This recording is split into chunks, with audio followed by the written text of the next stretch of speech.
तो मेरा रब है, तुमने मुझसे वादा किया है मेरे बेटे बिन्यामीन की तुम इबादत करोगे, तो ऐ मेरे बेटो जाओ और मेरी चंद वसीयतें सुनकर जाओ और उस पर अमल करना। वो वसीयतें क्या थी, उसको आयत नंबर 67 में बयान किया गया।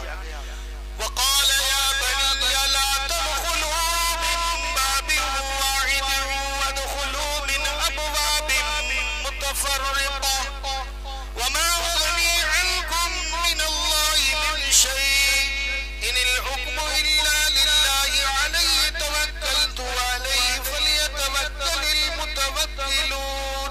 और फरमाया, ऐ मेरे बेटो, एक दरवाजे से दाखिल न होना, जुदा जुदा दरवाजों से जाना। सब के सब एक दरवाजे से शहर में मत चले जाना, बल्कि दो भाई इस दरवाजे से जाना, दो भाई दूसरे दरवाजे से जाना, दो भाई तीसरे दरवाजे। शहर के चारों तरफ जो कई दरवाजे होते हैं, शहर की जो फसील होती है, किला होता है, उस किले के जो दरवाजे हो, उस दरवाजे में सब के सब एक साथ मत जाना, बल्कि अलग अलग दरवाजों से जाना।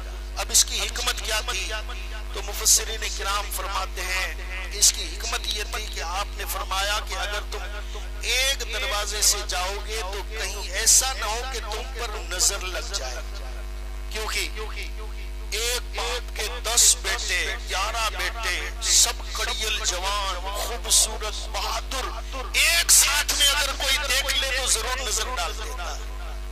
और फरमाया कि नजर बड़ी मनहूस होती है। हदीस पाक में भी फरमाया गया है कि नजर इंसान को कब्र में पहुंचा देती है और जानवर को हंडिया में पहुंचा देती है। जादू इतना असर नहीं करता जितना नजर असर करती है। हदीस पाक में फरमाया गया, जैसा कि हजरत अबू सईद खुदरी रज़ियल्लाहु ताला अन्हु फरमाते हैं, हुजूर अक़दस सल्लल्लाहु अलैहि वसल्लम जिन्नात और इंसान की बुरी नजर से पनाह मांगा करते, सरकार पनाह मांगते।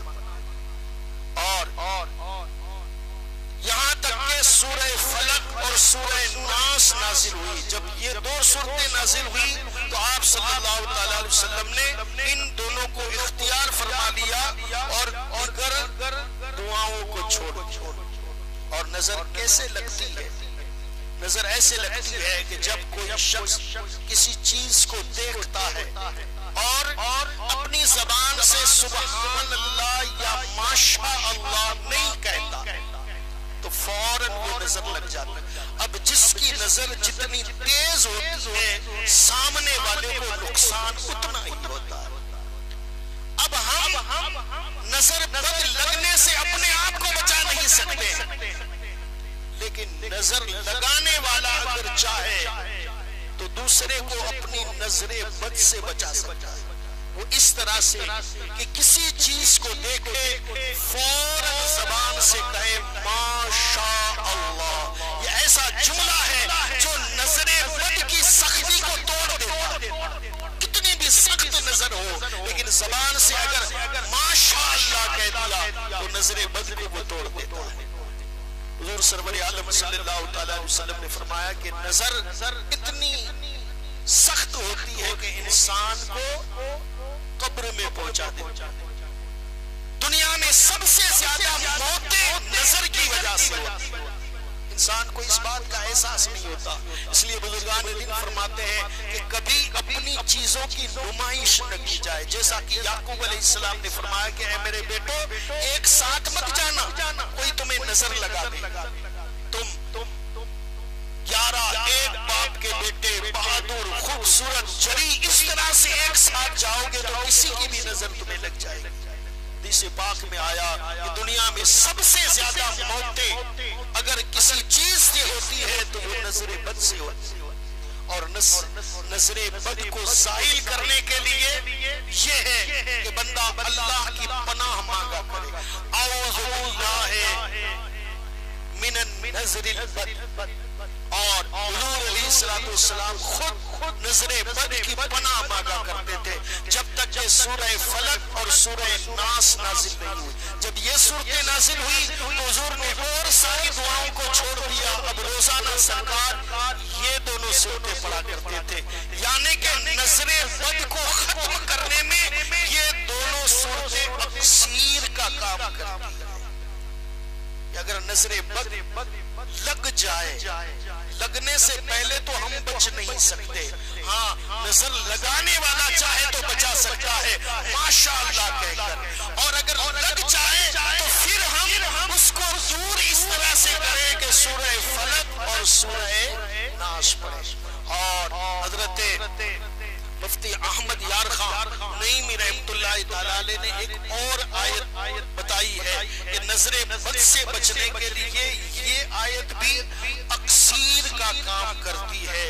और ये आयत है वही यकादुल लज़ीना कफरू लयुज़लिकूनका बिअबसारिहिम लम्मा समिअु ज़िक्रा व यक़ूलूना इन्नहु लमजनून। और सैयदना याकूब अला नबीना वालिहि सलातु व तस्लीम ने मुसीबतों से बचने के उपाय भी बताए। फरमाया कि एक दरवाजे से मत जाना वरना तुम्हें नजर लगेगी, और जब नजर लगेगी तो तुम मुश्किल में फंस जाओ।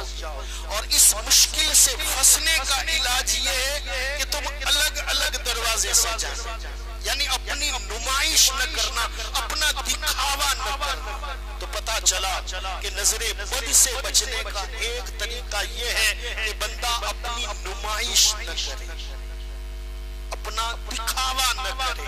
फरमाया तो बेटे इस दरवाजे से जाना, तो उस दरवाजे से जाना, तो उस बात। और इससे ये भी पता चला कि मुश्किलों से बचने के कोई उपाय करना ये भी नबियों का तरीका है। ये नहीं कि हम वैसे ही तवक्कल करके बैठे रहे, भरोसा करके बैठा रहे, बल्कि भरोसा दुनिया के सराय को इख्तियार करने के बाद फिर हम अल्लाह पर भरोसा करें। पहले हम अपनी कोशिश करें कि इस मुश्किल से बचने के उपाय क्या है, वो सारे हम कर लें और उसके बाद फिर अल्लाह पर भरोसा। ये नबियों का तरीका है। अल्लाह तबारक व तआला हम सबको तौफीक अता फरमाए और कुरान पाक की इन मुबारक आयतों पर हमें अमल पैरा रहने की तौफीक अता फरमाए। कुरान मजीद का नूर हमारे सीनों में नसीब फरमाए। व आखिर दावाना